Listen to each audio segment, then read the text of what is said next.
How's it going? My name's Matt. Today we're going to talk about burnishing the edges on your leather. You can burnish all types of leather. Veg tan burnish is the best. You're going to get the best results over oil tan or chrome tan. This is much thicker than the edge I would make or way thicker than the edge that I would have on a wallet. Typically I just make wallets. I've been making wallets for about 3 years. I've experimented a lot with different burnishing ways. You can use gum trag, you can use water.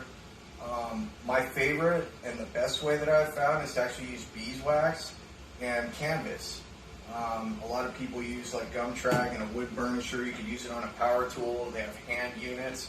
But the best results that I've found and the best feel, because gum trag and water leaves an edge that somewhat feels like plastic. You'll get quicker, shinier results faster than you would with beeswax and canvas.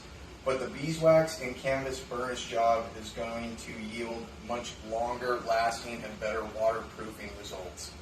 So all the wallets that I make, I typically use a 4 to 5 ounce, and I never make them thicker than 3 panels thick. If they're going to be thicker than that, then you're typically going to want to skiv the insides of your pockets to slim down the project so it's not like sitting on a telephone book. I've started already with this practice sample, which is much thicker than a wallet edge is going to be, but for the sake of making a video so you could see it better, this is 4 pieces of 4-ounce leather stacked, glued together. Use a contact cement. A lot of people use barge. It's more expensive than this master contact cement that I use.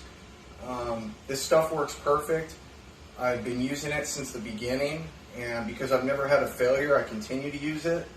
A lot of people will tell you, including the instructions I think tell you, to apply it to both sides of the material and let it set, let it dry, so to speak, and then stick them together. I found that you want to apply the 2 pieces being glued together while the product is still wet. That way you have room and time for adjustability of the panels being mated together. I'm going to make a separate video on actually making a wallet, and I'm going to make yet another video on saddle stitching. But for this one, we're just going to focus on burnishing. When I make a pattern, I make the items being glued onto the main body about a 1/16 of an inch bigger around the entire diameter. That way, if the panel gets glued on crooked, you still have material to work with and even out the edges without altering the overall shape of the project. To speed things along, I've already glued 4 pieces together here, and I use this Dremel with the sanding drum on it to quickly cut everything even. It's not going to be flat, but you'll even up all the panels with this.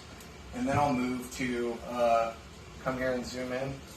We've got 80 grit, I've got 220, I've got 400, 600, and 1200. 1200 is not really necessary, but for the sake of making this video, I'll put that there, whatever. So I've already, like I previously stated, sanded this with a Dremel, and then I will proceed to cut it flat. If you lay your material, your work, your project or whatever on a desk to sand it, do not set it on top of your cutting pad. Your cutting pad, if it's anything like mine, has all kinds of sharp, jagged edges for cutting everything out with a razor blade. So always set it on a smooth surface that isn't going to damage the material, because you will be shifting it back and forth while you're sanding it. So go ahead and cut there. So right now I'm sanding it with 80 grit and cutting it flat. I will use gum trag if I'm just doing a simple single panel edge, like on a pocket edge, for instance. And in that case, I will use a beveler, typically a number 4, to cut the sharp edge off. If you don't bevel the edge before burnishing, you will have a dog ear and you will have a sharp lip that sticks up. So that's to overcome that. But on something like this, where I want to spend a lot of time on the edge, I won't use a beveler at all. I will switch back and forth between a nail file and sanding it, especially after the Dremel work. And I cut it flat with the Dremel. I'll then cut the edge with the nail file and always cut downwards. Alternatively, between sanding the edge to keep it from dog earing,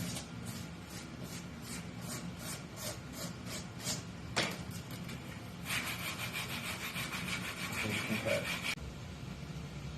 Okay, so at this point I've sanded with 220 and then 400 while alternatively filing the edge, keeping a bevel on the edge. At this point in time, if I was going to put a stitch line on this, now I have a straight edge that's more or less finished and going to be the final shape of the product. I would use a wing divider. I like 5/32 of an inch stitch spacing to the edge. 1/8 inch looks best. It really depends on the thickness of the project. On leather this thick, I would use a 6mm stitching chisel. I use 5mm on most of my projects, which are thinner. And at this point in the game is where you would dye at the edge. I like black. You can leave it raw. You could dye it the same color as the rest of the panel. I like black because it looks fresh. It's a contrasting color. It just always looks good with whatever color stitching and thread that you use.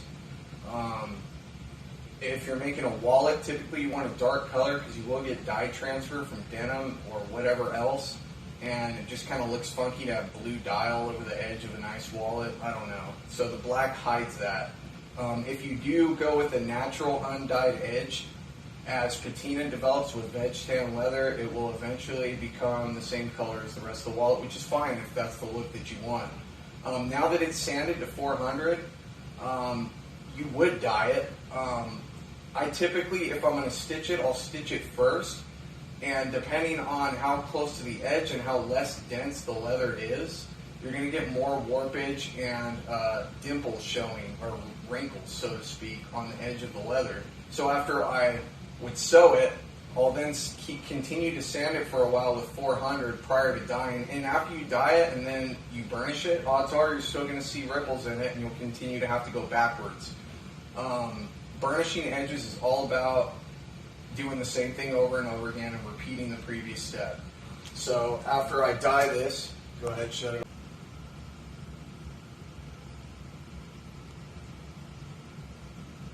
So right now I'm dyeing the edge with a Q-tip. Dip it in the dye. It's really easy to get a straight, even line if the product is cut straight.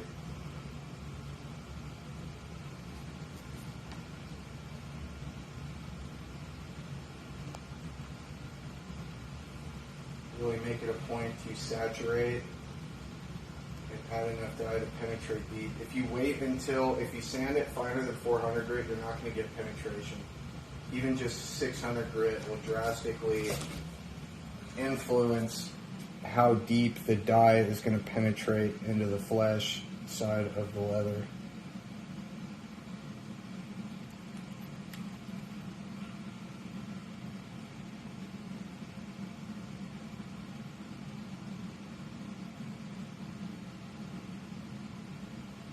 So to point out again, this is sanded 400. I'm dyeing it. I've chosen black.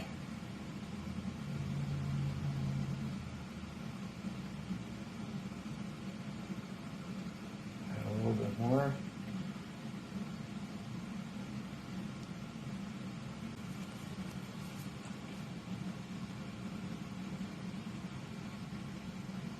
Okay, start again. Mm-hmm.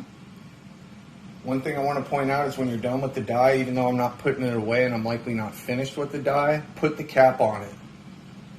If you don't, odds are you're going to pick it up and forget that it's loose, or just knock it over altogether and create a huge mess. I once picked it up thinking the lid was tight on it. It wasn't, and I shook it and it got all over the wall in the house.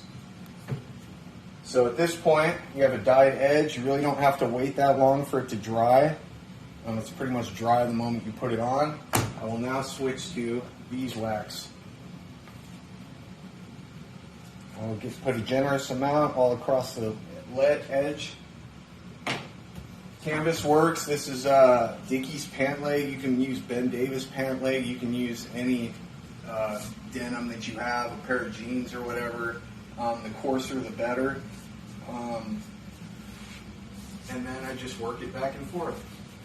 The friction creates heat, which melts the beeswax into the leather. I'll apply it again. You can already see it's starting to get shiny. Apply some more.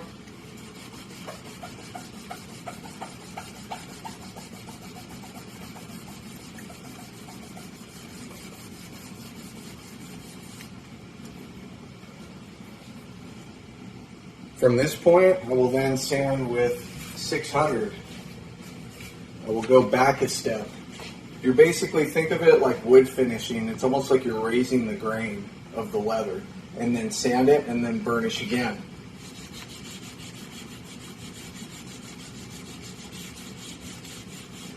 You don't want to sand too much as to sand off the previous burnish, however.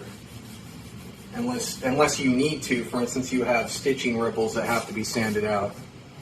So I've sanded with 600. Then I will go back and I will burnish again with beeswax and canvas.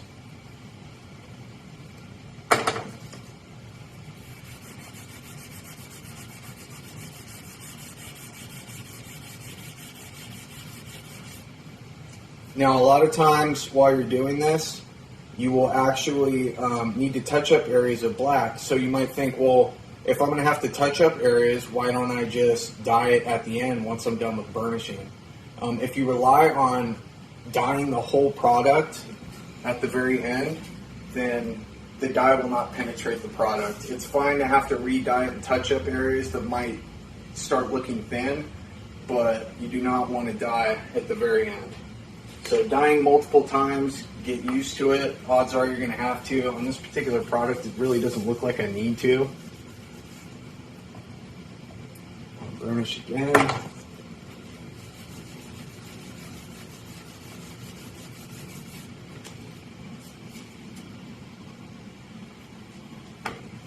And then I have some 1200 grit right here. Kind of overkill. Usually you don't need this because once this gets loaded up, the canvas is actually more abrasive than the sandpaper is, but we'll do it anyways. Typically I just stop at 600 and burnish with canvas repeatedly.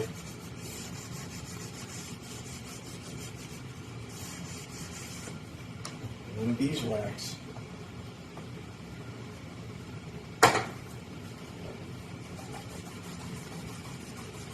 At the very end, some people use paraffin wax and a soft sock for final polishing and buffing. You can do that if you want. I mean, the shinier the product is when you hand it to a customer or whatever, the nicer the piece of work looks.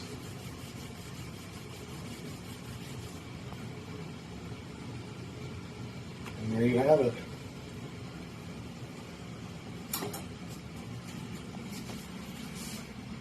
Okay, so while the camera was off, I went back and burnished a couple times while going back a step and sanding with 600. Did that a couple more times.